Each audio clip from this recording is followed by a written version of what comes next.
Estamos chegando com mais um programa Tempo de Decisão. É um novo tempo na sua vida. Temos abertura com a Salete, né, Salete? Bom dia, Salete. Bom dia, Reinaldo. Bom dia aos nossos seguidores. E nós estamos no mês de maio.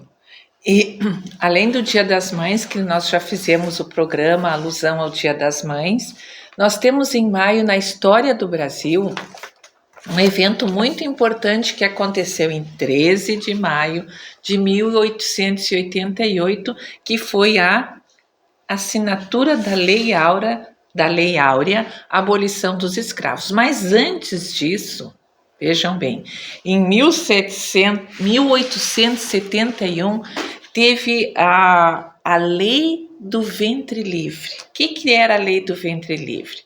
As crianças nascidas a partir daquela data, elas seriam livres, os bebês seriam livres. Mas que coisa estranha, os bebês seriam livres, mas os seus pais ainda eram escravos. Será que isso contentou o pessoal, os abolicionistas? Não, claro que não. Foi uma lei assim, muito com um subterfúgio muito ruim, porque deixavam aquelas crianças recém-nascidas livres, mas à mercê de outras pessoas que poderiam torná-las escravas também de uma forma ilegal. Seus pais eram ainda escravos. E como as crianças seriam livres, se eram nenês, como elas iriam se cuidar? E mais do que isso, em 1885 veio a Lei do Sexagenário. O que isso queria dizer? Que os escravos, ao completarem 60 anos, estavam livres. Mas quantos escravos estariam vivos aos 60 anos, 60 anos, né?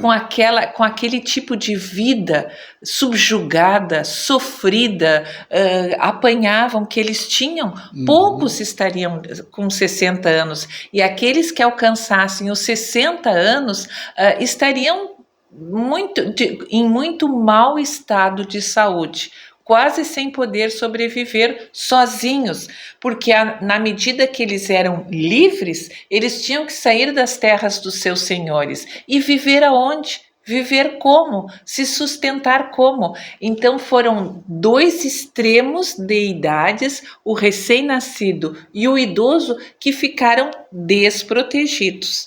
Livres, mas que tipo de liberdade era essa? Então isso não agradou os abolicionistas. Enfim, em 1888 veio a assinatura da Lei Áurea, onde tornava livre todos os negros, todos os escravos.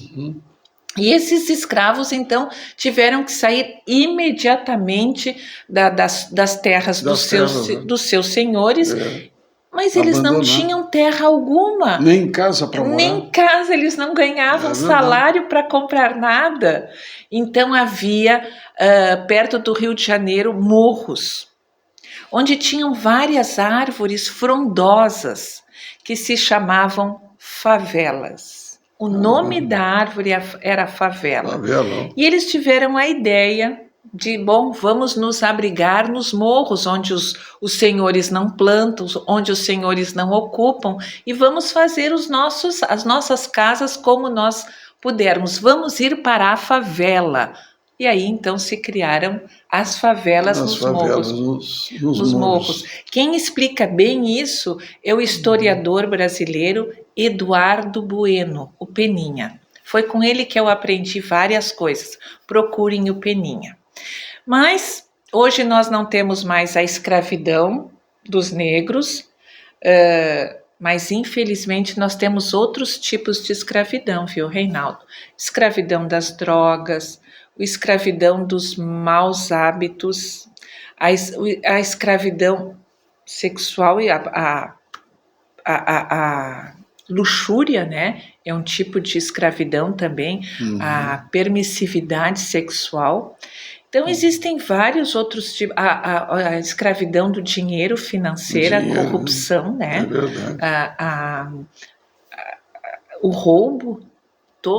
tem vários tipos de escravidão, que a escravidão farmacêutica, inclusive, para as pessoas poderem dormir, elas têm que se sedarem. Então, é uma escravidão também medicamentosa. Existem vários tipos de escravidão, porque o inimigo de Deus, ele não dorme em serviço. Por isso que Deus nos aconselha a orar sem cessar, porque essa oração nos torna libertos. Mas como é que a gente vai ser livre? E aí vem a palavra da Bíblia. Está em João 8, verso 32 e 36, e diz assim: E conhecereis a verdade, e a verdade vos libertará. Se, pois, o Filho vos libertar, verdadeiramente sereis livres. Enquanto a gente não for a Jesus, enquanto a gente não conhecer Jesus e a sua palavra e a sua verdade, de alguma forma nós seremos escravos. Muitos daqueles que eram escravos negros antes de 1888 já eram livres, porque conheciam a verdade em Jesus. Se nós não conhecermos a verdade, o Senhor da verdade, que é Jesus, de alguma forma nós seremos escravos ainda. E a escravidão sempre nos traz um jugo muito pesado. Ainda ele diz assim: vamos trocar de jugo, vamos trocar de fardo, levem o meu fardo que é leve, e eu pego o fardo de vocês. Que na verdade é o pecado, é o verdadeiro, é o grande senhor da nossa escravidão, o inimigo de Deus. Então, é uma falácia, é uma mentira, quando a gente quer ser livre longe da palavra de Deus.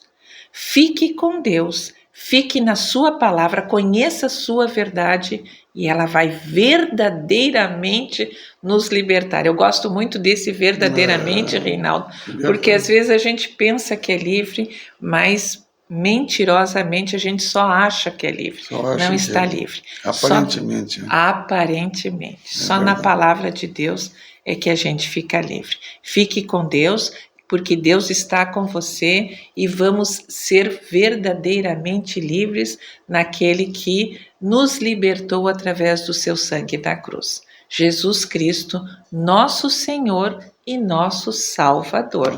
Nos salvou. Feliz sábado. Feliz sábado para todos vocês, né? Estamos no nosso programa Tempo de Decisão, é um novo tempo na sua vida.